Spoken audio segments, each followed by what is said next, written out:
Welcome back to Tune Into Tarot, and today we'll be diving into the year ahead forecast for 2022 for all Aries, Sun, Moon, or Rising signs that feel drawn to this reading.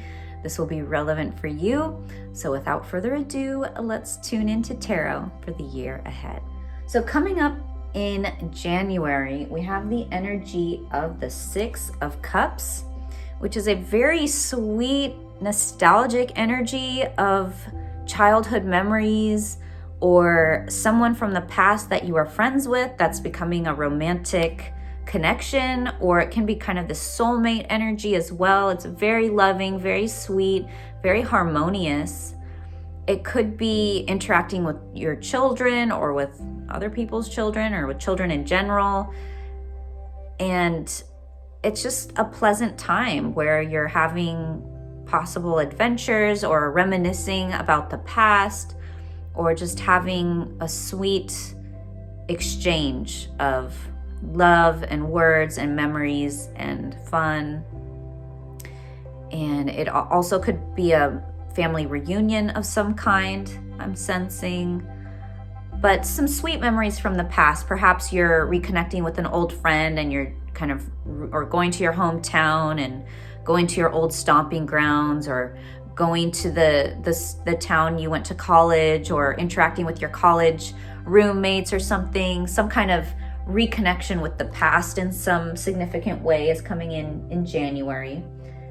And in February, we have Aries has the Seven of Pentacles reversed, which is suggesting that something you're working on, possibly a project, or it could be a relationship.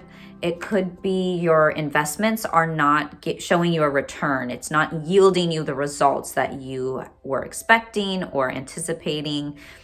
And often with this card is I get the idea that we need to retweak our approach to something, to whatever the project is, or our business. It might be a side hustle. It might be a side gig that we're doing to create wealth for ourselves, or it could be our main career. It could be a creative project even, but whatever it is that we're devoting a good chunk of our energy, it's not giving us the results that we would like. And so if there's a way to tweak the way we market that idea or that business, redo the marketing strategy or the advertising campaign, or try to target a different demographic perhaps, or rewrite your ads, or choose a different setting to record your videos, or get a new mic or a new camera or something, like to inject some fire and reignite your passion for it. Maybe you're just tired and losing enthusiasm for your business, and the people, your clients or your customers or your fan base or tribe might be picking up on that or sensing that to some degree. And so, yeah, if you can somehow reignite your passion or switch something, relaunch something in a new way, I think that's something that's coming through with the Seven of Pentacles reversed. You also may just want to look at your investments, and it may be that some of your investments are taking a loss, and so maybe there's a way to reallocate those funds, or maybe meet with a financial advisor to see how you can best safeguard against additional losses in that area. So February, that's in February. In March, we have the World card. You might be engaging in some world travel in March. This also could indicate a culmination of some kind, bringing a cycle to a close, graduation. You may be completing a class or a course or a program of some kind, getting certifications.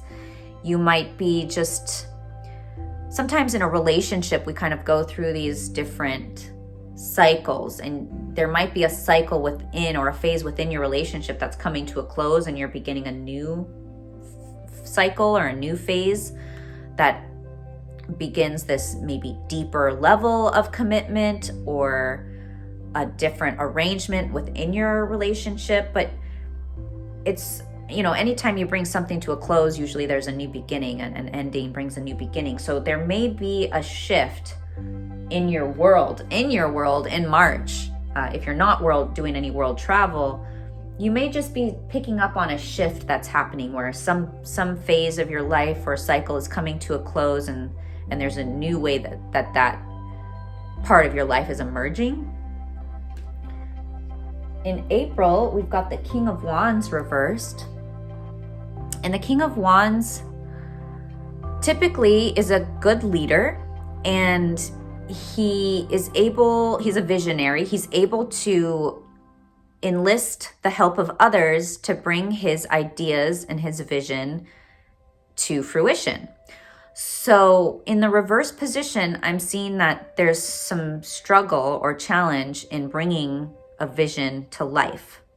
And perhaps it's because you may be taking on too much. You may be going at this alone, and with the help of others, it would support you in manifesting that dream or that vision. But for some reason so far, you may have been going at it solo, and it doesn't seem to be shaping up in the way that you would like.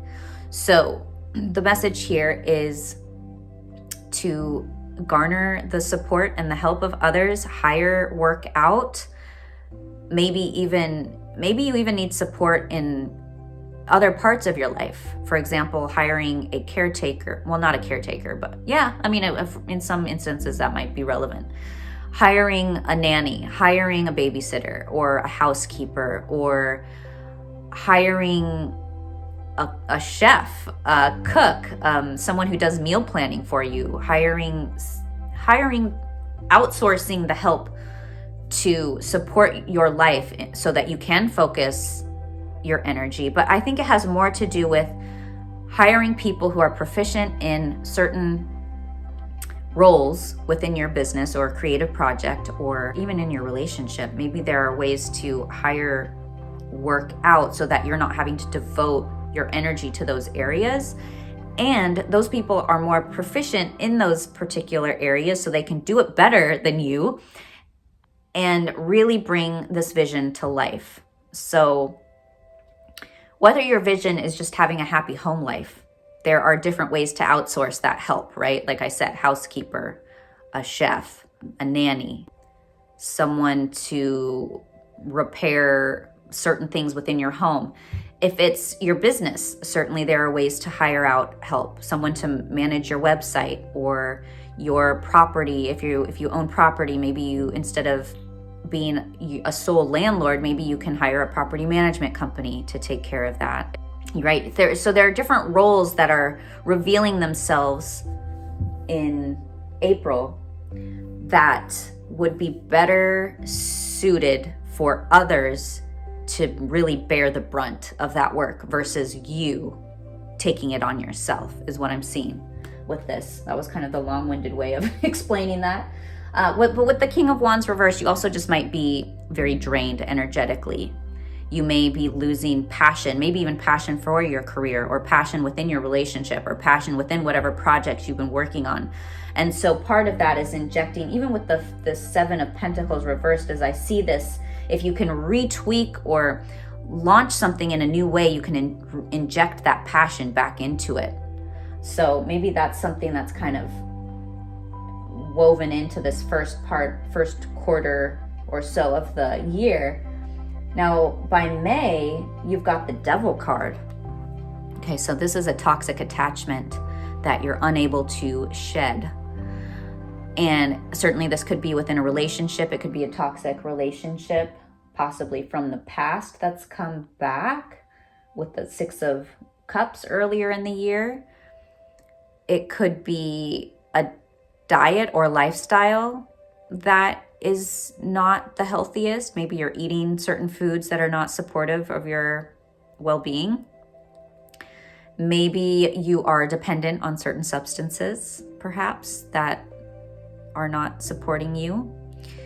So this is something you want to be watchful of. You want to know that you are not attached. You're choosing. The thing is, these chains around the lover's necks here at the bottom of the card, they're pretty loose, right? they can actually lift the chains up off of their neck. They're not truly connected or attached and unable to get away. They're just choosing to stay connected.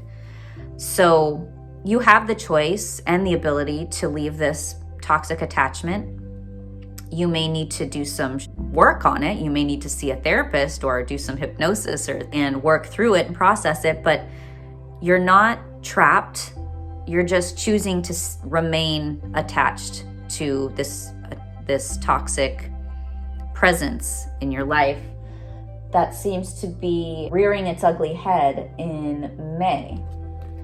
And then in June, we have the sun reverse. So you're feeling kind of unhappy about how things are unfolding.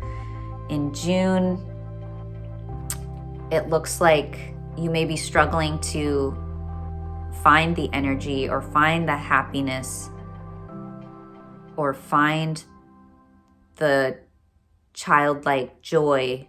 It's the inner child, right? The sun card is the inner child. And so you're having a hard time connecting with your inner child in June and finding the joy and the lighter notes in life and the happiness. Things just might feel a little bit heavy in June for some reason. Or you might be having trouble with children because there's a little baby in this card. It can often indicate children. There might be some kind of setback with a child or kids that you're engaging with in June. So that's something to be mindful of. In July, we have, Aries has the Three of Pentacles reversed, and this is people coming together, collaborations not unfolding in a smooth way. So there may be some miscommunication, some misunderstandings. People are not on the same page. They're not cooperating. It kind of feels like a Mercury retrograde type of energy. I'm not sure if Mercury is retrograde in July. I haven't looked ahead at the transits, but we'll dig into that in the month-to-month readings.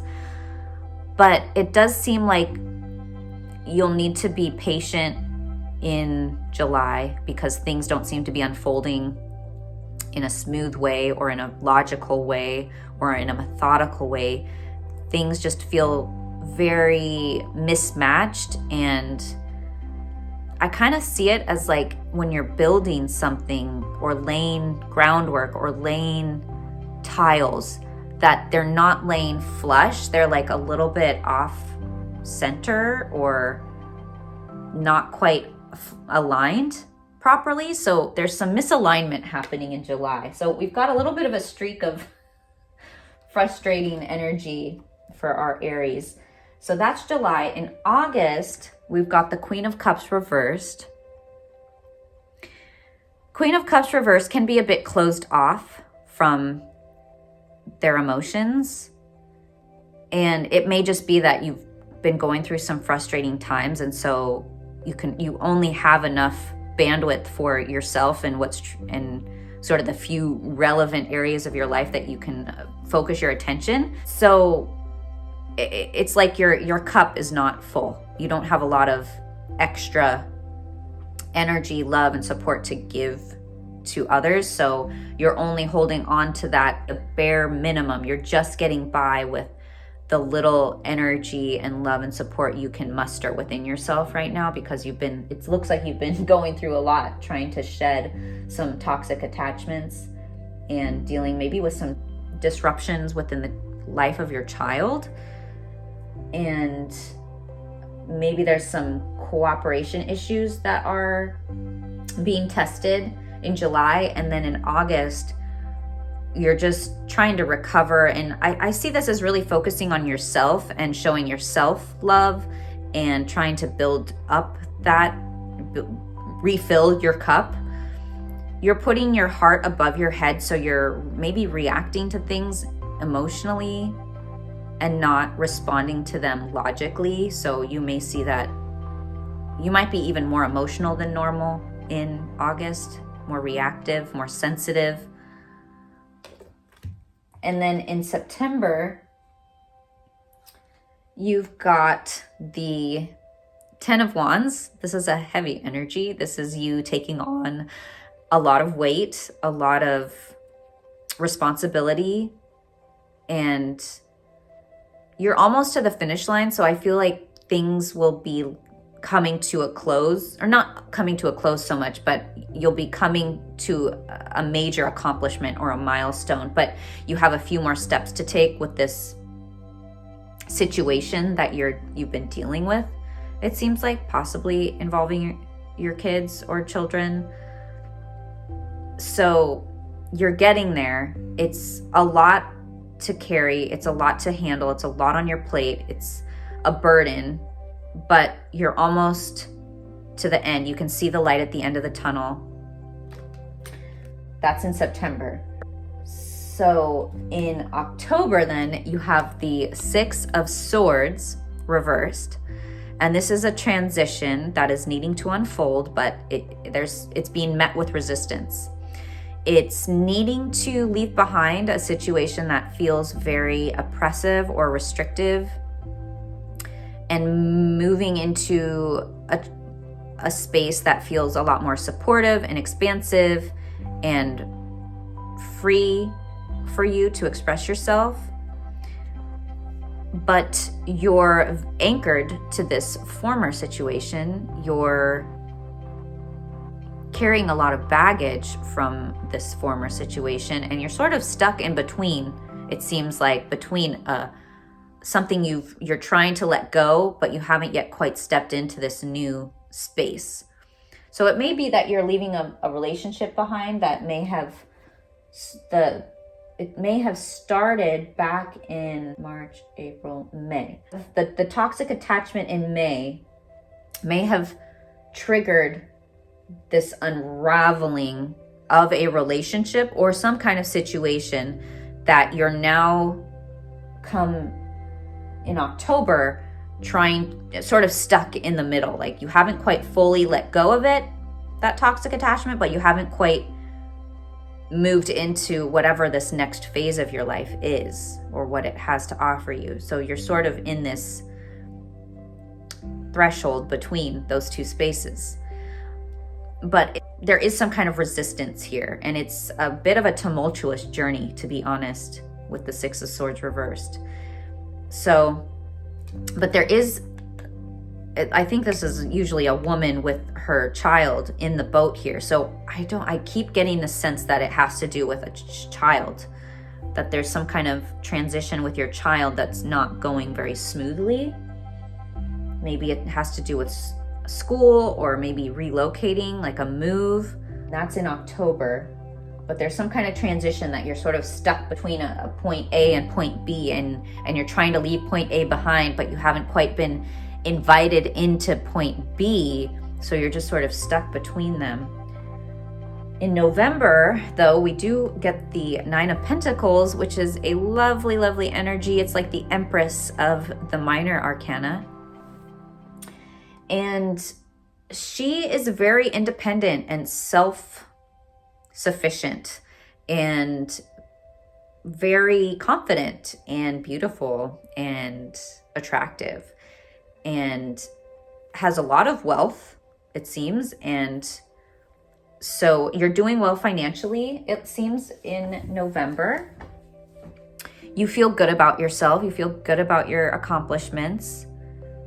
And it seems like if you are transitioning out of a relationship, that you're feeling more independent and strong in your solitary energy in November. Yeah, you're feeling more solitary, it looks like. So perhaps you are breaking up in a relationship, or you have been for a few months. It's been like an ongoing process. But if you have been resisting a transition from a former relationship into a new relationship, or more strongly, it's pointing to the direction of you just being single or more independent, then you're really stepping into that role come November. And then in December, we've got the Justice card. So usually this is a decision, or it's some kind of, I mean, certainly it can be a legal proceeding of some kind where a decision is made and you win, basically, is what it's saying. If there is some kind of legal proceeding or some kind of judgment or decision that's made, it's made in your favor. So you come out on top. If this does have to do with your child, like a child custody proceeding, for example, it's like you get the kid, or whatever arrangement you are fighting for is what unfolds. So it's decided in your favor, or you're happy with the decision or the outcome. So maybe this is saying that if you do let go of that toxic attachment, and you've successfully, you may have been initially resisting the transition from a former relationship or a former situation into this new situation where you're more solitary, that you're feeling happy with how things are moving along, that you feel like you made the right decision, you feel confident in the result or in the outcome of that decision and that plan. So yeah, you're feeling strong, it looks like, in December, and you feel like aligned and balanced with the scales there. You see the scales over here. So yeah, it seems like things feel balanced and equal, and you're feeling strong and aligned with whatever decisions or outcomes have unfolded this year for you, or in 2022. So let's see what the Shaman's Dream Oracle has to say. I pulled the Unmarked Trail Revelation card for you. And whenever I get this card, it always indicates to me that there are diamonds in the rough, in the peripheral of our vision. So if we're following kind of the straight and narrow, or the beaten path, right, then we miss a lot of the excitement, or the jewels or the gems and the diamonds that are lining or hidden in the thicket along kind of the back country, we'll call it, right? It's like the back country offers a lot of adventure and a lot of fun and excitement and jewels and gems and diamonds that we would miss if we just stuck to the beaten path. So it's an indication to me to kind of draw outside the lines, or explore a little bit of life, explore new things, explore, especially with that Seven of Pentacles reversed in your business, or in whatever projects you're devoting your attention and energy to, where it's telling you to try something new with your approach. This unmarked trail to me is also supporting that, in getting us to think outside the box and try new things and explore new avenues and bring in a more adventurous perspective, or an adventurous attitude into our day-to-day routines. Otherwise, with the Ten of Wands, right, we just kind of, it's so laborious and it's so heavy, and it's kind of this rut energy where we're carving the same steps into the same route, into the same routine, do the same thing. And I understand the appeal of routine, and because it can be done so autopilot, it can be done in a way that's so rehearsed. It's like this muscle memory, it's comfortable and it's secure and safe.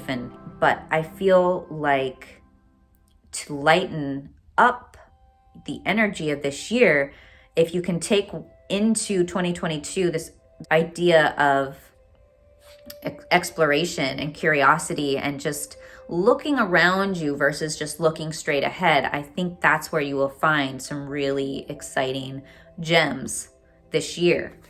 So let's see what the Shaman's Dream Oracle has to say for Revelation, or for Unmarked Trail Revelation. It's number 57, Discovery and an Unprecedented Experience. Ooh. You are called now to embark on a sacred journey. The Arthurian knights, in their quest for the Holy Grail, had to make sure to take an unmarked trail that no one had ever followed, or they would not accomplish their goal. Likewise, you must enter the darkest forest of your soul via a route as yet unidentified to find what you seek. The manicured paths will bring you only temporary pleasure and later great pain. Stop it. You already know there is no reward at the end of the road you are following. You are only killing time. Pause, breathe, and commit in your heart to a sacred endeavor. Vow to not look for old solutions that may have worked with past challenges. Get out of character, try the outrageous, and keep your quest private. Now is not the time to speak of the voice that called you to embark on the unmarked trail. That time will come. The unmarked trail can be a sign that you have already made a choice, even if you do not want to acknowledge it. Be at peace with what your heart knows to be true. Your heart has already been made up, and your mind will follow. Pack lightly, taking with you only essential beliefs that you know to be trustworthy under all circumstances. The universe has your back. So Aries, if you found that was helpful or insightful for your year ahead, please like this video, comment below, let me know how your year unfolds. Bookmark this video too and re-watch it periodically throughout the year and let me know how it lines up with your months as we go through 2022. Subscribe to my channel, share this video with any of your Aries friends. Thank you for being here, and I will check in with you next month for February's monthly tarot forecast. Until then, Happy New Year. Take care.